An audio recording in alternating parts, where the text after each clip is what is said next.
Senator from Utah. Mr. President, I rise today to speak about the Fairness for High-Skilled Immigrants Act, an important and bipartisan piece of legislation on which I've been a proud sponsor and on which I've been proud to work with Senator Harris to bring this bill to fruition. This has been many years in the making, and I'm pleased to stand behind this legislation and to push it forward.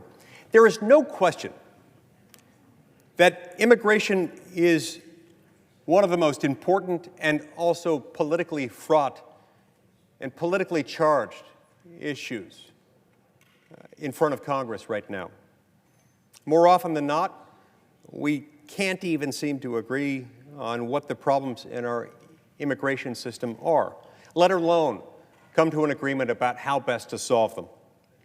That makes it all the more important for us at least to come together to get something done in those areas where we can find common ground and do so across party lines on issues that are neither Republican nor Democratic, neither liberal nor conservative, but are simply American issues that are central to who we are. We're great as a country not because of who we are, but because of what we do, because of the fact that we choose freedom. We choose to be welcoming. We choose to be that shining city on the hill where anyone can come into this country, be born or immigrate into this country as a poor person and hope and have the reasonable expectation that one day if we work hard and play by the rules, we might have the opportunity to retire comfortably, in some cases wealthy. So we have to find common ground in these areas. The Fairness for High-Skilled Immigrants Act is an important point of common ground. Employment-based immigration visas, the one significant area of our immigration system based on skills and based on merit, are currently issued in accordance with rigid, arbitrary, antiquated, outdated per-country quotas.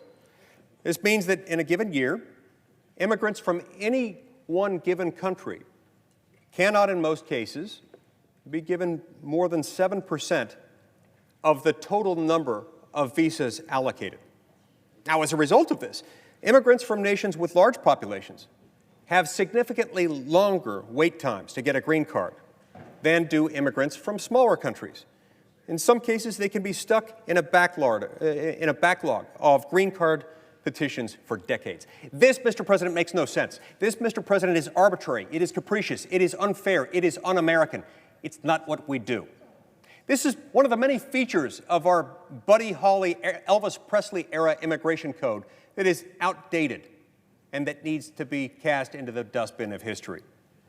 These per-country visa caps cause serious problems for good people, for American businesses and American workers alike, and they cause unfair, undue, immense hardship for the immigrants who happen to be unfortunate enough to be stuck in that very backlog.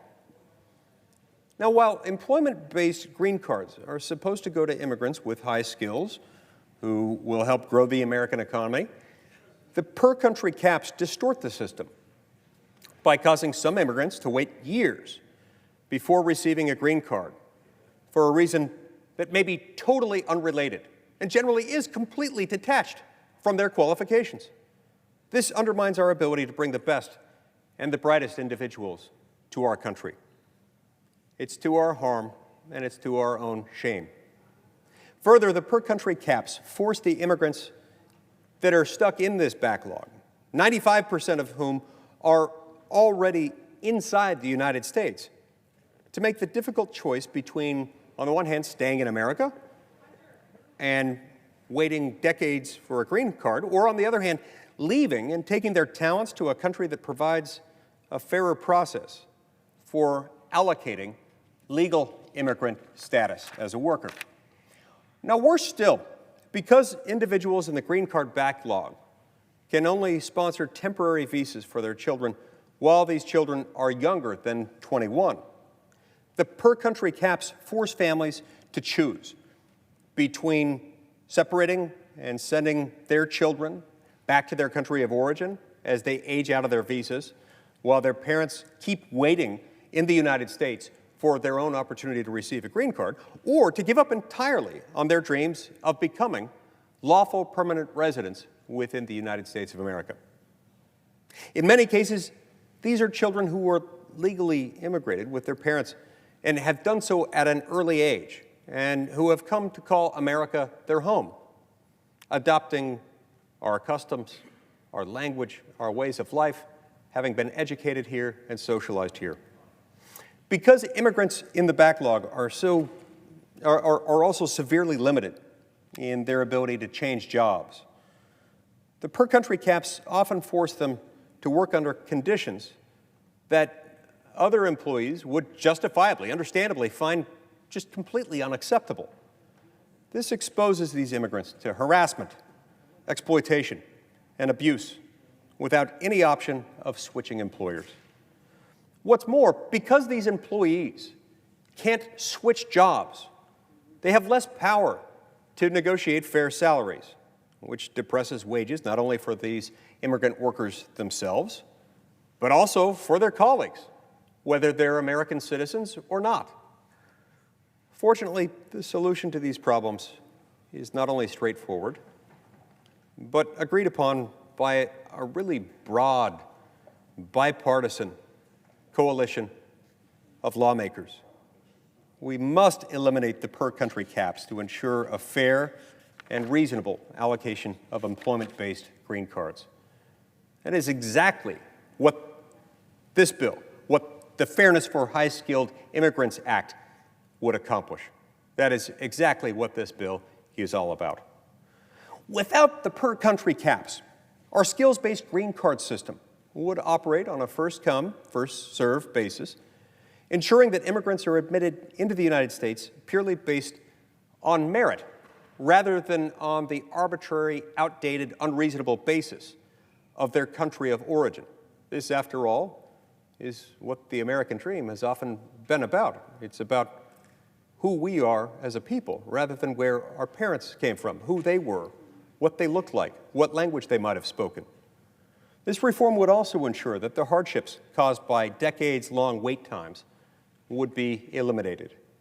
Importantly, the Fairness for High-Skilled Immigrants Act also contains critical safeguards to ensure that the transition from the per-country cap system to a first-come, first-served system would occur smoothly and without unduly disrupting existing immigration flows. Specifically, this bill includes a 3-year set-aside of green cards for immigrants who are not in the backlog to ensure that they can continue to enter the country as we process backlog petitions. In addition, the bill contains an important do-no-harm provision to make certain that green card applicants who are at the front of the line now will stay at the front of the line and not be faced with new delays as we work through the backlog during this transition process. These provisions, Mr. President, will ensure that we are truly treating all immigrants in the employment-based system fairly. For many years, this critical legislation was stalled because of the concerns of some members that any reform to the employment-based visa system should be accompanied by new protections against fraud and abuse in the H-1B program. To address those concerns, this Congress, I negotiated an amendment to the Fairness for High-Skilled Immigrants Act with Senator Grassley to include new protections for American workers in how we process applications for H-1B visas. This amendment, negotiated with Senator Grassley, does 3 things. First, the Grassley Amendment would strengthen the Department of Labor's ability to investigate and enforce labor condition application requirements. In addition, it would reform the labor condition application process to ensure complete and adequate disclosure of information regarding the employer's H-1B hiring practices. Finally, it would close off loopholes by which employers could otherwise circumvent the annual cap on H-1B workers. Importantly, the Grassley Amendment, like the underlying bill itself, consists of provisions that have long enjoyed support from members of this body from both sides of the aisle and from every point along the ideological spectrum. They're drawn primarily from an H-1B reform bill that has been championed both by Senator Grassley and by Senator Durbin. I'm grateful that Senator Grassley was willing to come to the table and work in good faith on achieving a reasonable compromise on this bill.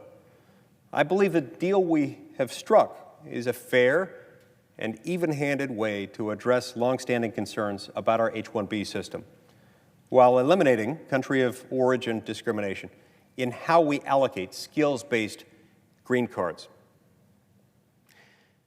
The reason, Mr. President, why the Fairness for High-Skilled Immigrants Act enjoys such broad, solid, deep, unwavering bipartisan support is because it does not include any of the typical partisan poison pills and other controversial provisions that so often undermine and, in many cases, doom other immigration reform efforts.